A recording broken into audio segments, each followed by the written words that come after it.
Ok, coucou. Pour les intéressés, il y en a beaucoup de concernés dans ce pays.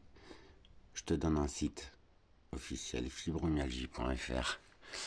J'ai un ami qui est atteint, d'ailleurs j'ai deux amis qui sont atteints par cette maladie très handicapante au niveau de douleur et tout. Ok. Fibromyalgie et syndrome de l'intestin irritable. Comprendre le lien entre la douleur, les émotions et le microbiote. Une étude brésilienne récente met en lumière la forte concomitance de la fibromyalgie et du syndrome de l'intestin irritable.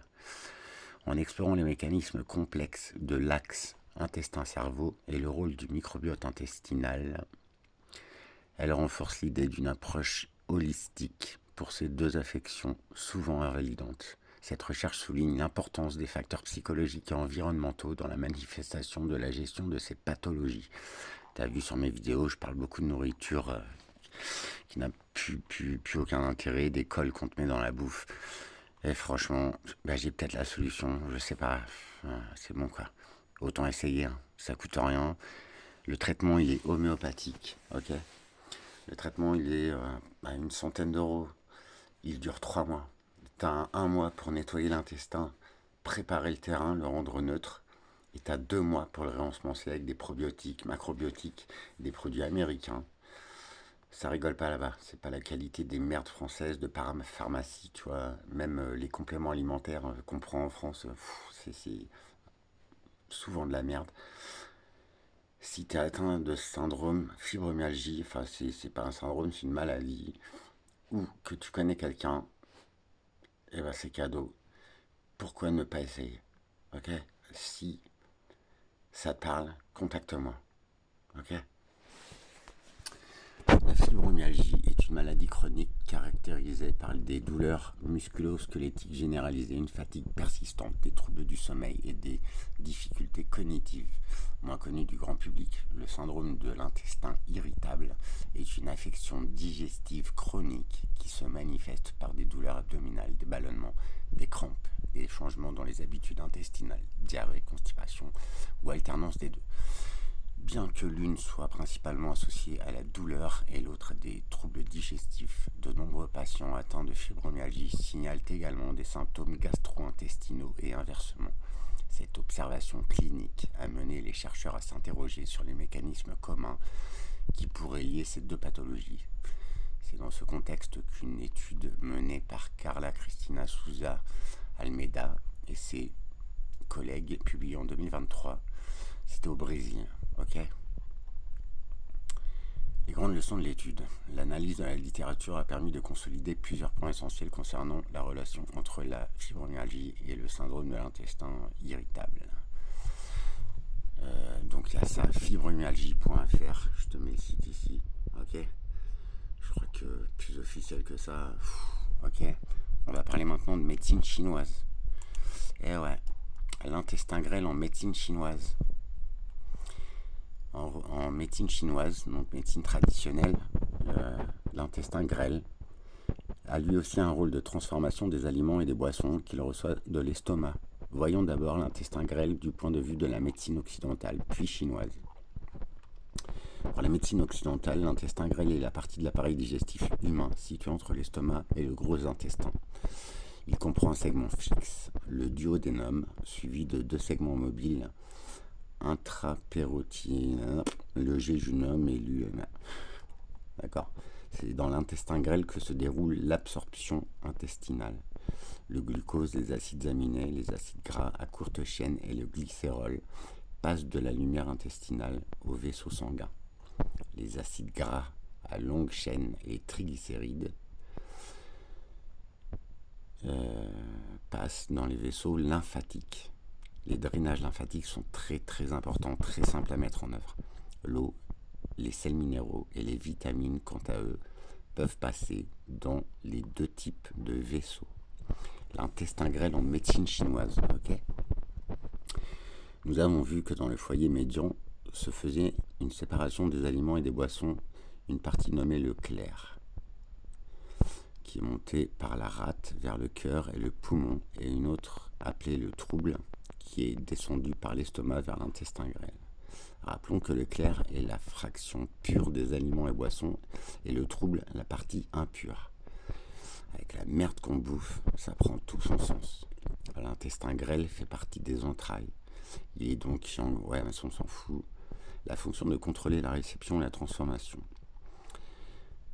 La fonction de séparer les liquides sur le plan psychologique. Il est important de souligner que l'intestin grêle a aussi pour fonction de séparer du mental le pur et l'impur, faisant émerger les pensées pures des pensées inutiles. Il permet de faire le bon choix lors d'une prise de décision, mais il est dépendant du chêne résidant dans le cœur. N'oublions pas que l'intestin grêle est couplé au cœur. Chaque organe du corps humain communique. L'intestin grêle, l'intestin d'ailleurs, il fabrique des millions de neurones. Il est carrément plus intelligent que ton cerveau, d'accord ? Et donc quand tu es en déséquilibre, en fait, tes organes ne communiquent plus entre eux et bim. Cette fonction est de première importance aux yeux des thérapeutes, car les pensées inutiles et l'activité mentale désordonnée gaspillent l'énergie. Ok. D'accord.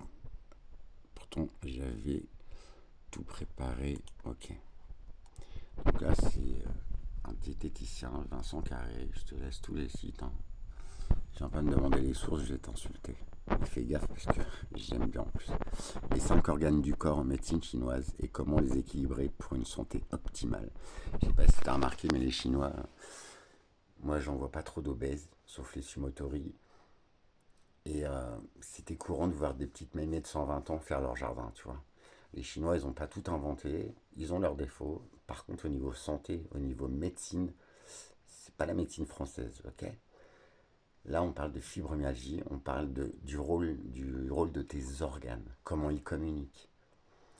Moi qui suis malade des poumons, je peux te garantir que ça a du sens. Et pourquoi tu crois dans une médecine française qui te coupe un rein, une jambe, alors que tu guéris jamais, en fin de compte. Et la médecine chinoise qui teste tes organes, mais qui va creuser, qui va chercher les bactéries présentes dans l'intestin, quoi. À toi de voir. Les 5 organes du corps en médecine chinoise. En médecine chinoise, la santé est considérée comme un état d'équilibre entre le corps, l'esprit et l'environnement. Les 5 organes principaux, qui sont le foie, le cœur, la rate, les poumons et les reins, sont les fondements de cette approche holistique.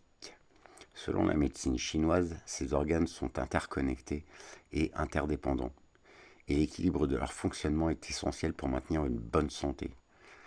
Pour comprendre comment les 5 organes peuvent affecter notre santé, il est important de comprendre le concept de qi, l'énergie vitale qui circule à travers le corps. Selon la médecine chinoise, le qi circule à travers des canaux appelés méridiens, qui relient les organes et les fonctions corporelles. Si le qi ne circule pas correctement, cela peut entraîner des déséquilibres et des maladies. L'équilibre des 5 organes est également étroitement lié à l'équilibre du yin et du yang. Bon, ça c'est de la théorie, donc je vais pas te saouler avec ça, ok ? Alors, introduction, nanana, le rôle du foie. Nanana, remède, nanana, le rôle des poumons. Tiens, on va le faire. Hein. Les 5 organes représentent les 5 éléments de la nature. Et c'est là où tu vas comprendre. Excuse-moi, mais j'ai une vision d'ensemble. Je sais pas tout, loin de là. Mais là, tu vois, si tu es abonné et que tu regardes quelques vidéos, j'espère que ça va te parler. En médecine chinoise, les 5 organes représentent les 5 éléments de la nature. Le bois, le feu, la terre, le métal et l'eau. Chacun de ces organes est associé à un élément et est responsable de certaines fonctions dans le corps. Donc ce sont le foie, le cœur, la rate, le poumon et les reins. Selon la médecine chinoise, ces organes sont en constante interaction et en équilibre dynamique, créant un système de régulation interne. En cas de déséquilibre dans l'un de ces organes, cela peut affecter les autres organes et causer des problèmes de santé. En apprenant à connaître ces organes, il est possible de comprendre comment maintenir un équilibre interne et favoriser une bonne santé. Le rôle du foie, allez on commence ? C'est passionnant. En médecine chinoise, le foie est associé à l'élément bois et est responsable de la régulation du qi, énergie vitale, et de la circulation du sang dans le corps. Le foie est un filtre, hein. Il stocke également le sang et est responsable de la libération de l'énergie nécessaire pour maintenir les fonctions corporelles. Le foie est également associé à l'émotion de la colère et un déséquilibre dans le foie peut entraîner de l'irritabilité, de la frustration et de l'anxiété. En outre, un foie en mauvaise santé peut entraîner des problèmes de digestion, des douleurs abdominales. J'ai plus de batterie, j'espère que je vais y arriver. Des nausées et des vomissements. Pour maintenir la santé du foie, il est recommandé de manger des aliments qui favorisent la circulation du qi et du sang, comme les légumes verts feuillus, les agrumes, les haricots et les noix. La pratique régulière de techniques comme le Qigong ou le Tai Chi, c'est relou ces ordinateurs, je te jure. Peut également maintenir l'équilibre du foie interne. Ça, c'est de la théorie. Déséquilibre du foie et symptômes associés. Le foie peut facilement être affecté par divers facteurs tels que le stress, l'alcool, la nourriture grasse et les émotions refoulées. C'est bizarre, en France, on a tout ça et tout le monde va mal en fait. Les déséquilibres du foie peuvent entraîner divers symptômes tels que des maux de tête, une vision floue, de l'irritabilité, de la dépression, des troubles digestifs, des douleurs musculaires et articulaires, ainsi qu'une faiblesse générale. Les personnes atteintes de déséquilibre du foie peuvent également ressentir une fatigue chronique, des problèmes de sommeil et des douleurs abdominales. Quelques remèdes naturels, il existe pour rééquilibrer le foie. La première étape consiste à éviter les aliments gras et l'alcool, je crois qu'on le sait tous, et à suivre un régime alimentaire équilibré et riche en fibres. Et ça rejoint la fameuse épidémie d'hépatite en Tchécoslovaquie, enfin l'alcool, tout ça, enfin je crois que c'est des produits qui sont surconsommés en France, d'accord. Les fibres, c'est très important. Il est également recommandé de pratiquer une activité physique régulière telle que la marche ou le yoga. En ce qui concerne les remèdes naturels, les herbes telles que la menthe poivrée, la racine de pissenlit, le chardon-marie sont connues pour leur capacité à aider à rééquilibrer le foie. Les huiles essentielles telles que l'huile essentielle de citron, à ne jamais ingérer, attention, ou de menthe poivrée, peuvent également aider à stimuler le foie et à améliorer la digestion. Il est important de consulter un professionnel de la médecine chinoise avant de prendre des suppléments ou des remèdes naturels pour assurer leur sécurité et leur efficacité. Le rôle du cœur maintenant. Le cœur est considéré comme l'un des 5 organes principaux en médecine chinoise et est considéré comme le siège de l'esprit. Le cœur est responsable de la circulation du sang et de la régulation de la circulation sanguine ainsi que de la régulation des émotions. Le cœur est également responsable de l'énergie mentale, de la créativité, de la joie. Un cœur en bonne santé se traduit par une énergie équilibrée, une pensée claire et une émotion stable. Cependant, un déséquilibre du cœur peut entraîner des problèmes tels que l'anxiété, la dépression, la confusion mentale et les problèmes de sommeil. Il existe plusieurs moyens pour équilibrer le cœur, tels que la pratique de la méditation, la thérapie par les herbes et les techniques de régulation émotionnelle. L'acupuncture peut également aider à rééquilibrer le cœur et à améliorer la circulation sanguine. Pareil, il est important de consulter un professionnel. Déséquilibre du cœur et symptômes associés. Lorsque le cœur est en déséquilibre, cela peut entraîner des symptômes physiques et émotionnels. Les symptômes physiques incluent des douleurs thoraciques, une respiration sifflante, des palpitations, une langue rouge et une peau sèche. D'ailleurs, le foie, t'as vu, t'as la jaunisse, quoi, clairement, quand le foie est atteint. Les symptômes émotionnels peuvent inclure une anxiété, une dépression et une insomnie. Ces symptômes peuvent être causés par une accumulation de chaleur, une stagnation du sang, une carence de qi ou une perturbation de l'esprit. Remède naturel, cette branche. Allez, on y va. Réguler les émotions. Des herbes. Ah oui, le tai chi. Le tai chi chuan, pardon. Des herbes chinoises telles que le goji. Ah ouais, bah c'est des baies, ça. Des baies, il y a de la phytocyanine dedans, c'est bon pour la santé. Le goji, c'est de la vitamine C. C'est une petite baie rouge. La racine de lotus, la poudre de nacre peuvent aider à nourrir le cœur et le sang. Les acides gras oméga 3 présents dans les poissons gras, les noix et les graines peuvent également aider à soutenir la santé cardiaque. Ok, juste petit aparté, j'ai accès à un traitement homéopathique américain. La boîte, elle a plus de 100 ans.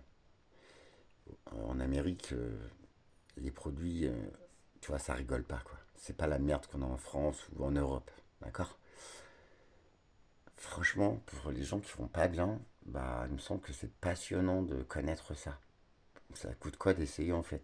C'est à base de plantes, d'huile essentielle, c'est pas de l'halieutique, c'est pas on va te couper le foie ou le rein, c'est bon quoi. Ceux que ça intéresse, contactez-moi, c'est avec plaisir. Oui, à ce propos, les oméga 3 d'ailleurs, qui sont présents dans le traitement dont je te parle, c'est pas de l'huile de foie de morue, de trucs de gros poissons. Parce qu'en fait, les poissons adultes, t'es peut-être au courant, mais c'est des poissons qui ont capté des métaux lourds. Donc prendre des oméga 3 mais prendre du plomb, de l'arsenic dans la gueule, tu vois, c'est pas très cool. Le remède dont je te parle, il est très éthique, il est bio mais à 50 000 fois plus qu'en France. La Food and Drug Administration, c'est-à-dire les organismes de contrôle américains, ils rigolent pas les gars, d'accord. Et la boîte qui fabrique ce traitement, je te le donne en mille, c'est une boîte qui contrôle toute la qualité de tous les produits américains, ok. Ils ont des labos, mon gars, mais c'est impressionnant. Ce traitement, tu ne le trouves que là. Parce qu'ils ont fait la recherche, ils ont l'exclusivité en fait. Tu vois. Là-bas, c'est pas.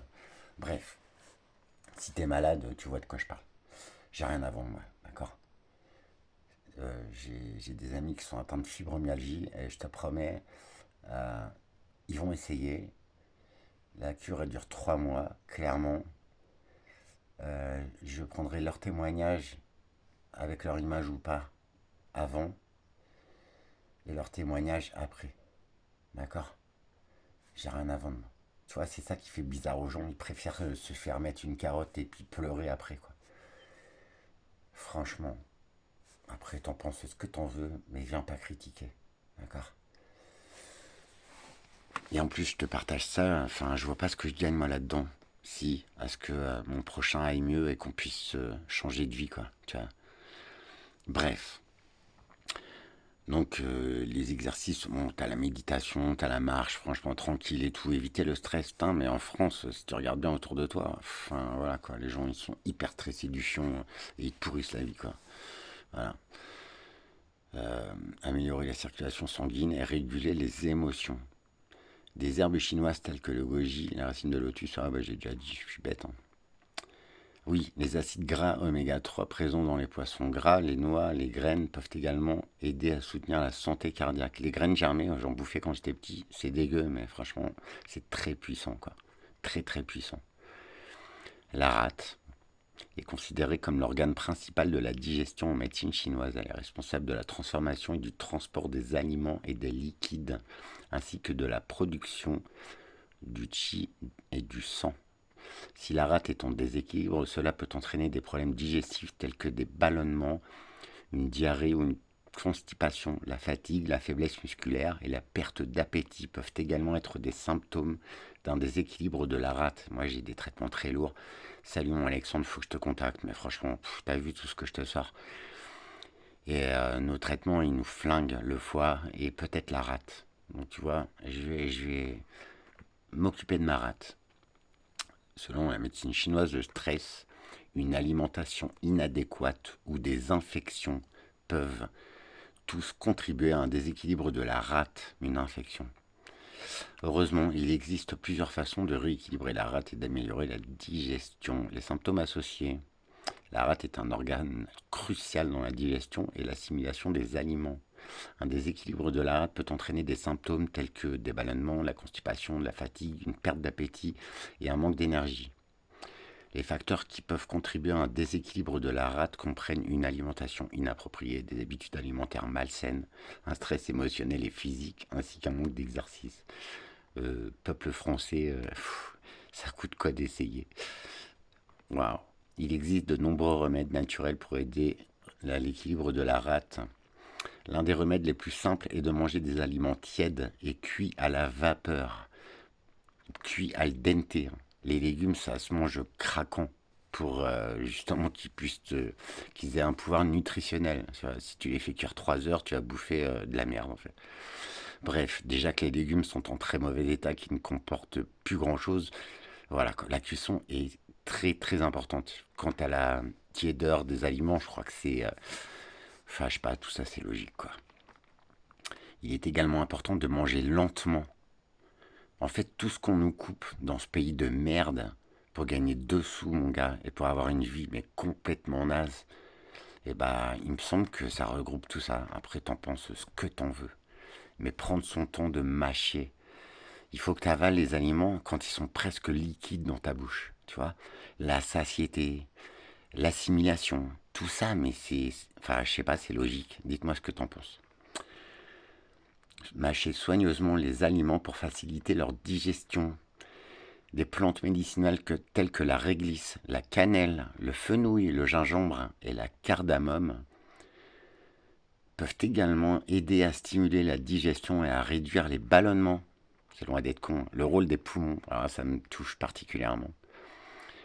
Les poumons sont considérés comme l'organe le plus important pour la respiration et la circulation de l'énergie dans le corps. Les poumons sont également associés à l'immunité, à la peau et aux cheveux. Un déséquilibre des poumons peut entraîner des symptômes tels que l'essoufflement, de la toux, des maux de gorge, une peau sèche et des cheveux ternes. Les facteurs qui peuvent contribuer à un déséquilibre des poumons comprennent la pollution de l'air, la fumée de cigarette, le stress émotionnel et un système immunitaire affaibli. Crois-moi, ça me parle. Tellement. C'est pour ça que je te partage ça, je me permets. C'est très très très sérieux. Le site c'est vincentcarré.com, c'est un spécialiste en France, je crois qu'il est à Montpellier. Et voilà, c'est lui qui édite ça. Les symptômes d'un déséquilibre des poumons peuvent varier, allant de la toux et de l'essoufflement à la peau sèche et aux cheveux ternes. Un déséquilibre des poumons peut également entraîner des infections des voies respiratoires.